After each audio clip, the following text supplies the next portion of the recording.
from Cafe Culture magazine. I'm here at Sumatra in Indonesia on an Origin trip. This is my second trip to Origin. This time I've come with a group of other coffee roasters and other people within the Australian coffee industry just to see how their coffee is being processed and farmed in this region. We're looking here at mostly the Mandelian coffees that have been grown in this region for export all around the world. We've been invited up here today by Menacom Coffee, who are one of the major cooperatives around this area and one of the major importers of Sumatran coffees to the world.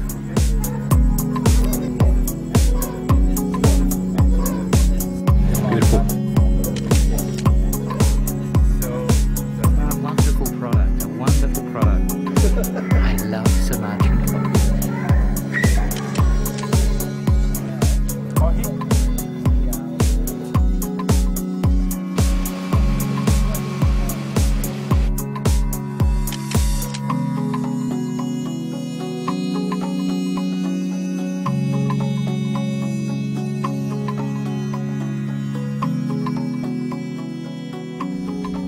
Okay, so we're now probably 4 hours away from Parapat.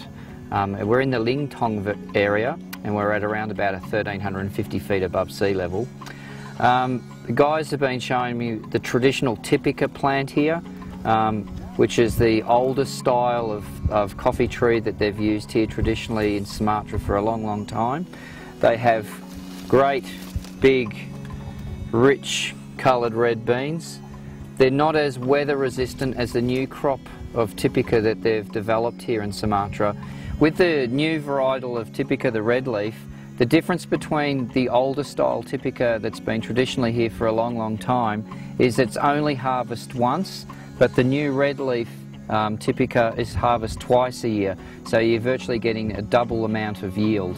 And by all accounts, the coffee is great. It has beautiful acidity, cup acidity, and still has that rich body of Sumatrans that we all love to drink. Themselves in amongst all.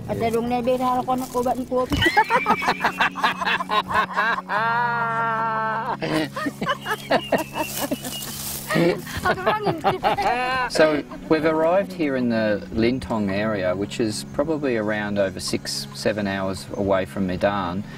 Part of the reason why, Sean, that we've come down here is we've been obviously talking about this for a long time, but putting a little bit more back into the coffee farmers, and that's the reason why with this project. Well, it's reality now, isn't it, Justin? We've seen how the people live here, and we've seen their lifestyle, and we've seen what they're producing, which is a beautiful, great product that we're enjoying back home. It's just nice to do a little bit to give back and know what we're doing is really happening. And so what we've believed, and we have done for a number of years, is that we take quite a lot out of the coffee system in Australia, and I think it's also about time that we actually started to put back into to the areas that we're reaping our rewards from. And I think the Sumatran area is pretty close to our hearts. So this is the area that we're proposing to do the project. We've just been into the house of the first family that we're endeavouring to do some work in their bathroom facilities and toiletry facilities.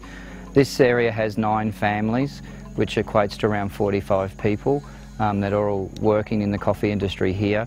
There's around about 250 hectares of coffee. So it's a big area, and I'm hoping that I can support these guys just step by step, helping them improve their lives, but also helping by purchasing their coffee, and their quality of coffee is good.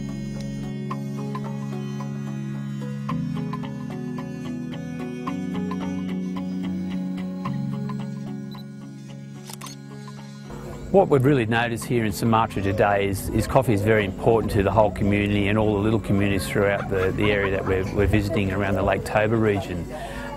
Most of the farmers are subsistence farmers, meaning they actually grow other crops apart from coffee, but as we drove around today, you can see most front porches of houses in Sumatra would have some coffee drying naturally out in the sunlight, getting turned over by hand, mostly for their own consumption, also for sales to their neighbours and to other people within their community.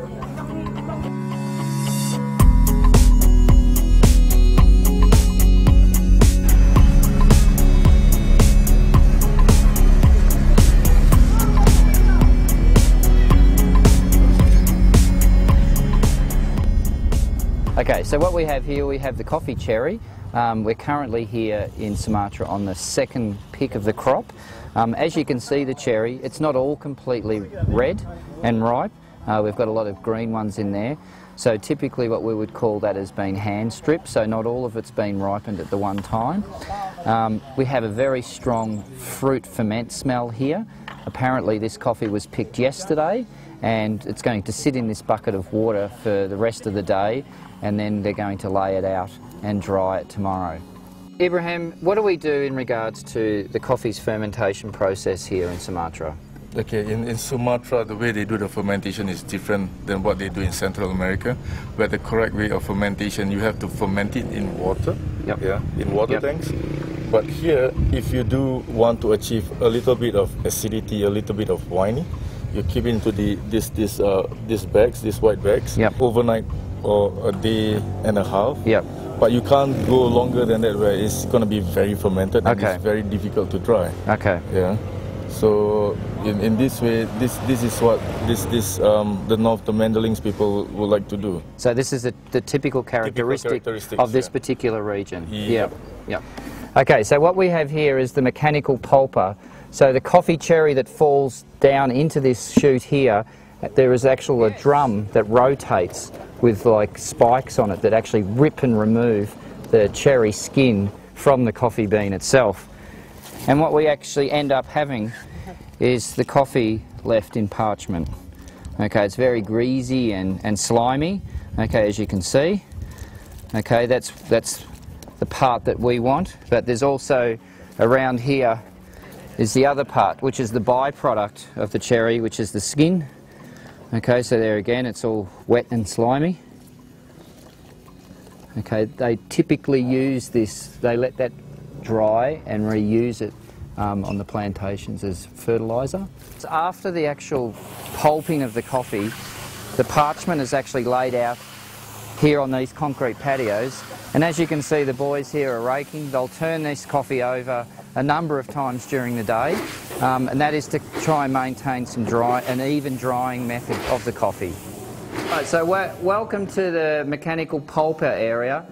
So what happens here is after that parchment actually has dried, what will happen is the guys will pour sacks and sacks of the parchment into this floor trap, which then will be brought up and into the pulper itself, and all the green bean will fall in. The byproduct of the parchment will actually shoot out the back of this room, and that's used as another recyclable byproduct.